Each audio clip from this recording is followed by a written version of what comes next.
Hello and welcome to Auto Today. Now in general cases, I would stand in front of you and talk to you a lot about the car. But let me tell you, today I have a 120 horsepower hot hatch under my command. So let's not waste time and let's get going. Let's tell you what the car is all about. And before all of that, do remember to subscribe to the Auto Today YouTube channel and press that little bell icon because you get exciting content here. So let's go.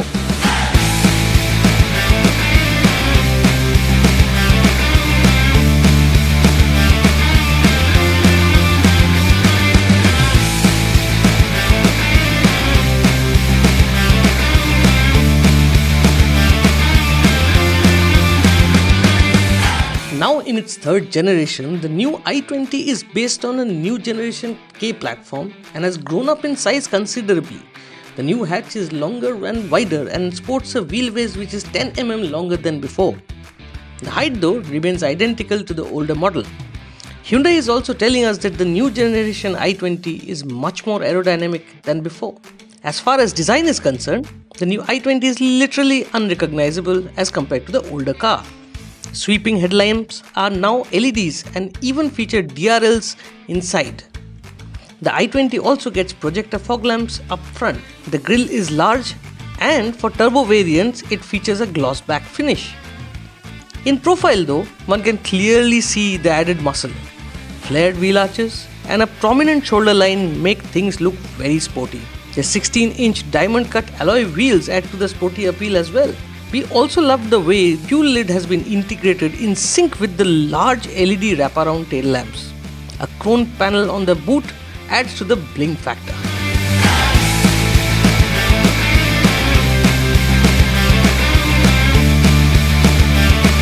The i20 comes with a choice of 3 engines. The 1.2 liter kappa petrol, a 1.5 diesel and then this, the 1 liter turbo petrol tuned to offer a juicy 120 horsepower. Our car is mated to the 7-speed DCT, but you can also have an IMT here.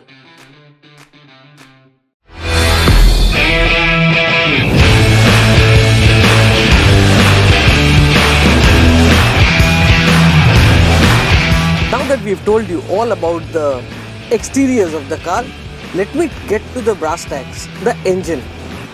Now this particular i20 I'm driving and which has got me really excited is powered by the 1 liter turbocharged petrol engine.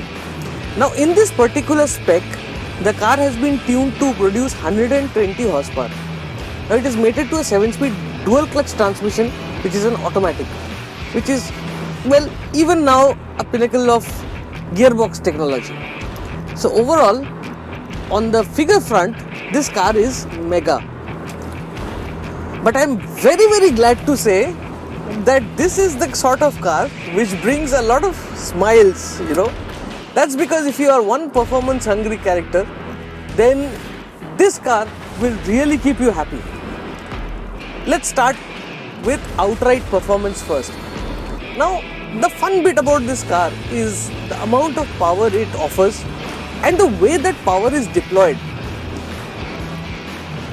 The 120 horsepower ensure that this car can get up to lethal speeds, and this means a lot of speeding tickets for you, so you might have to be very careful because you will never know that the car is doing 110, 20 more kilometers per hour until you look at the speedo, and the car is so well balanced that it's planted on the road, and this means that even at higher speeds, you will not know that the car is going that fast. It's well engineered. Adding to the performance bit of the car is the gearbox. Now in normal D mode, the downshifts are quick, but what I have noticed the gearbox is doing is when you are driving at, say, right now I am in D7, which is the 7th top gear, very calmly cruising on the highway, and I step down. The moment I step down, the gear comes down to 4th. Now, if you are in sport mode, like now, and I do the same action, the downshift happens to the 3rd gear. So what it does is gets you to that rev range where that power is, and that's how the surge happens. And you overtake like that.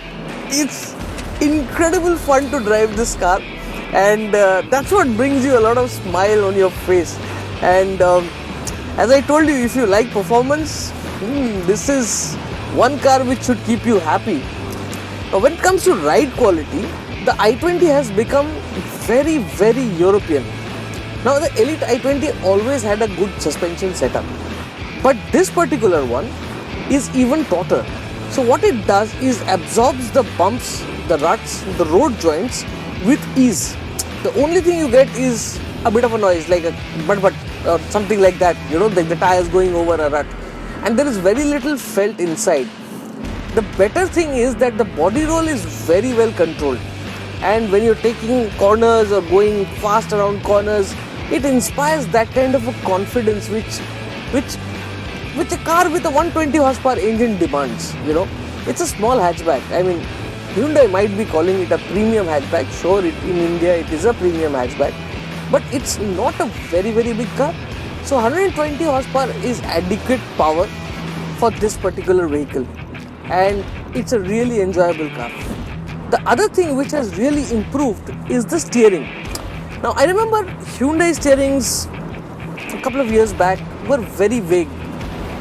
You didn't know where the tires were. It was mainly tuned for city driving, where you would do lower speeds, and you'll always think about parking and tight spots. But in the i20, things have changed. The car has become a really nice car to drive, and part of it is because of the steering.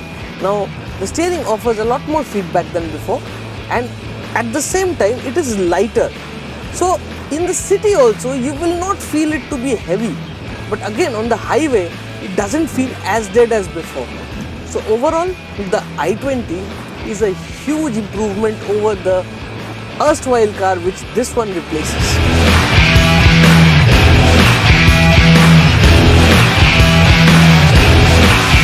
Now that was a really interesting drive, but in all the excitement of driving a 120 horsepower turbocharged car, I completely forgot to show you the interiors, which have completely transformed as well. So why don't you step inside and I show you the interiors of the i20 and then give you some more details.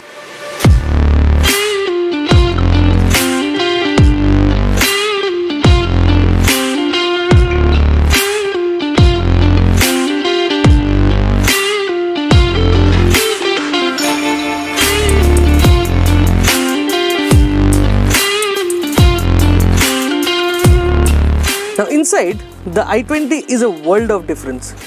The first thing which grabs your eye is the dashboard. It's a nice flowing dashboard, and the length of the dashboard is also quite a lot.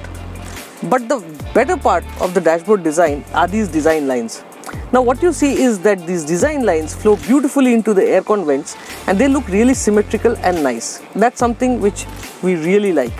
Then the all black cabin, the monotony of the all black cabin is broken by these little red accents everywhere. Now this particular theme has been there in sport models or the top of the line models, and this being the top of the line model also comes with this. Right below sits the climate control system, and gone are the old rotary knobs, and in have come these beautiful toggle buttons. Now these toggle buttons are very easy to use, they are of good quality. The other major change inside this cabin is the top half of the dashboard. Now this is a really large infotainment system. It is ready for Android, Apple, it's Bluelink ready, and it is paired to a set of beautiful Bose speakers which give you very rich sound quality. The other big change is the instrument panel. No more analog stuff here, it's a completely digital dial, and although it looks a little cluttered in the sense that there are a lot of figures and stuff going on, but once you get used to the positioning of the dials of the various functions, you will be comfortable, no problem with that. Apart from that, the steering wheel is also new, comes with toggle buttons, again good quality, and I kinda like it. The only problem here is this. Now this is an air purifier system which takes up a cup holder. Now that's the only negativity. As far as the performance of this air purifier is concerned, we can see the readouts out here, and it's really active. It does a good job in purifying the air inside the cabin. Hyundai has also offered wireless charging, and it comes with a cooling pad. So this means that your phone, in case it's getting hot, it will cool down the performance as well. The phone will remain cool inside the slot. So overall, it's a huge difference. The space inside the cabin is also really nice. These nice seats with this red piping look really nice. They're comfortable, lot of thigh support, and there's ample space at the back also. I also like the boot space, which has also gone up, and 311 liters is the number. But the only problem here is that they have not given 60-40 split seats. So in case you want to tumble down the rear seat, the whole seat back has to be put down. The new i20 powered by the turbo petrol engine is truly a hot hatch. It offers blistering performance and a top speed which can really keep you intrigued. Where it scores over the competition is the luxury features, and not to forget that it is also a lot more spacious. Where Hyundai has played the perfect game is by offering a plethora of variants, and hence they have been able to offer the i20 at an enticing price range. Winner for sure this particular variant, but a bit pricey.